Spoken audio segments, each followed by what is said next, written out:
Tô? Sim, eu estou revisando um livro dele, inclusive.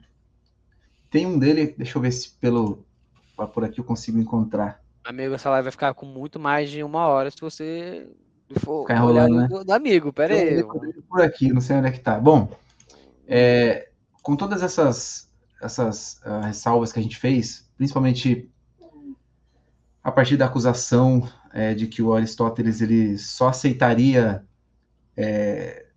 situações muito verossímeis, né, que é uma bobagem. Uma outra acusação é que ele também exigiria dos poetas uma escrita exageradamente clara. hum. De onde que vem essa ideia? De onde que vem essa ideia e por que ela é falsa? Essa ideia vem de uma concepção errada do próprio texto, né? De nada, de boa. Espero que tenha te satisfeito bastante. Enfim, fiquei muito feliz. Ele me agradeceu. Eu não esperava, mas enfim. É, a questão de onde vem, né? Ela é uma leitura errada que se tem de outros trechos, né? Por quê? Porque se o personagem ele tem que ter um caráter claro. E o caráter claro, assim, o caráter claro é meio pleonasmo, porque ele ter caráter é ele ter transparência para com a sua alma. Quando a gente fala para você assim, se eu falar assim, Lucas, você não tem caráter. O que eu estou dizendo é que ele é dissimulado, que ele mente, que ele finge as suas reais intenções. Que ele tem duas caras, ou várias. Ele tem máscaras que eu tenho que ficar de esperar, tipo uma cebola infernal, que eu não consigo saber onde é que tá o. Cadê o meu brinquedo do Kinder Ovo? Só tem chocolate aqui! Desculpa, eu entrei nos traumas de criança. Kinder Ovo sem brinquedo. Mas isso existe, é muito triste. Mas enfim. E aí, acaba que seria isso, né? Tipo, então, se o personagem tem caráter, e o caráter dele se manifesta pelas falas dele e de outros, então, né, tudo que ele fala tem que ser claro. Tem que ser, como é que clear as the skies, tem que ser claro como os céus, né? E não é bem assim não, pô. Não é bem assim não. O conteúdo da fala dele tem que ser clara. Mas a maneira como você vai contar, a construção, para usar uma palavra que não é nem um pouco clara, que é sintagmática, a construção sintagmática, ela não.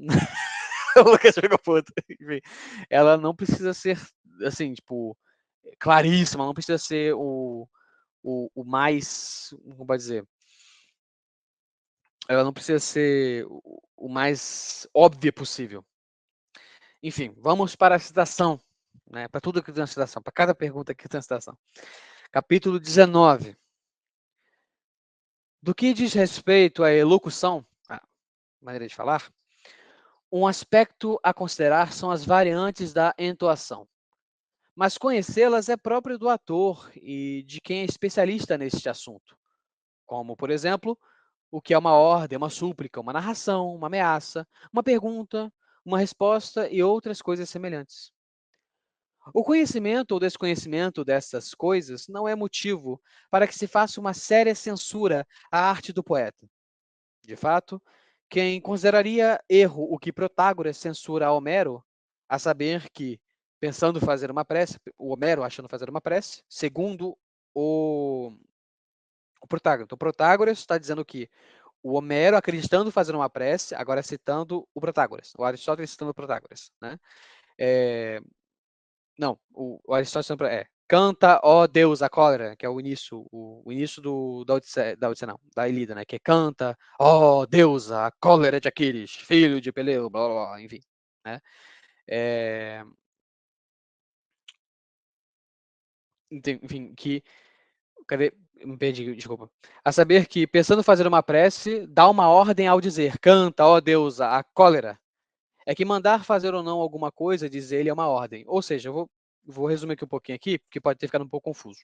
Vou esclarecer aqui.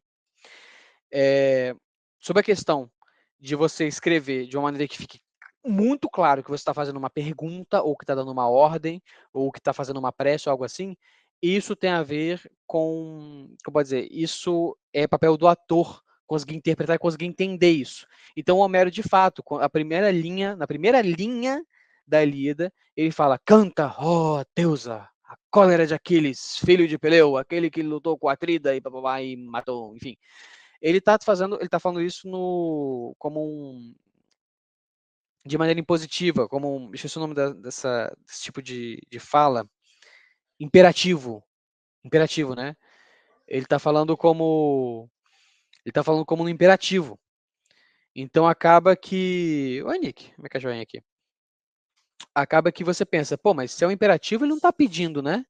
Não a prece, porque a prece não faz a pessoa falar, ó, oh, Deus, faça isso para mim. Escute, faça isso. Faça isso aqui para mim, tipo, né? Mas claro, o ator, né? Ele tem fica a cargo dele, do ator e do leitor, interpretar, entender que aquilo ali, beleza, é uma prece, mas embora esteja falando dessa maneira, é uma prece, né? Porque senão você não ia conseguir fazer ironia. Você não ia conseguir fazer ironia, você não ia conseguir fazer paráfrase, você não ia conseguir fazer perifrase, você não ia conseguir usar nenhuma figura de linguagem. Essa é uma escrita muito plana. Ia ser tipo, Musa, peço a você que me cante a cólera de Aquiles, o filho de Peleu. Pô, não é a mesma coisa falar, canta, ó, Musa, a cólera de Aquiles. Pô, é outra coisa, pô. É outra parada, entendeu? Então, não, você pode usar várias figuras de linguagem, assim como Homero usa, assim como Hesíodo usa, assim como todos os trágicos e o nosso querido comediógrafo, que só tem ele, não posso nem falar os comediógrafos, tem que ser um só. Os nossos cômicos, só tem um cômico, que é o Aristófanes, que é o único que sobreviveu pra gente. O nosso querido cômico e os três trágicos, eles usam muito isso. E também os poetas líricos, né? Até os líricos que são canonizados, né? Tipo o Píndaro, por exemplo, eles usam muita figura de linguagem. O Píndaro, cara, o Píndaro, ele é não dá para entender nada que ele fala. Ele é conhecido, ele já era conhecido já no século XVIII, já antes ainda, ele já era conhecido por ser hermético, por ser difícil de entender. E aí já complica um pouco. Por quê? Porque ele faz referência da época. Ele fala dos deuses da cidade lá do cara que competiu na Olimpíada. O cara venceu, sei lá, no salto com vara na Olimpíada lá deles lá, nos Jogos Olímpicos, não sei, em Atenas, em Corinto, não sei. E ele fala, tipo assim, da família do cara. Ele faz referências assim que o pessoal da época ia entender, né? Que é sobre os feitos que aconteceram ali, que a família dele fez, a genealogia do cara, fala dos deuses dele, fala dos feitos do cara, e ele fala de uma maneira que o leitor mais erudito da época, que era o pessoal para quem ele escrevia, né? O leitor mais erudito, de maneira que ele ia entender, porque ele tinha o conjunto de informações suficientes para olhar aquilo ali e ler como assim, entendendo perfeitamente. A gente pode falar, por exemplo, um exemplo mais próximo da nossa era é um poema do Baudelaire, se chama, eu gosto muito, que está nas Flores do Mal dele, que se chama Dom Juan nos Infernos.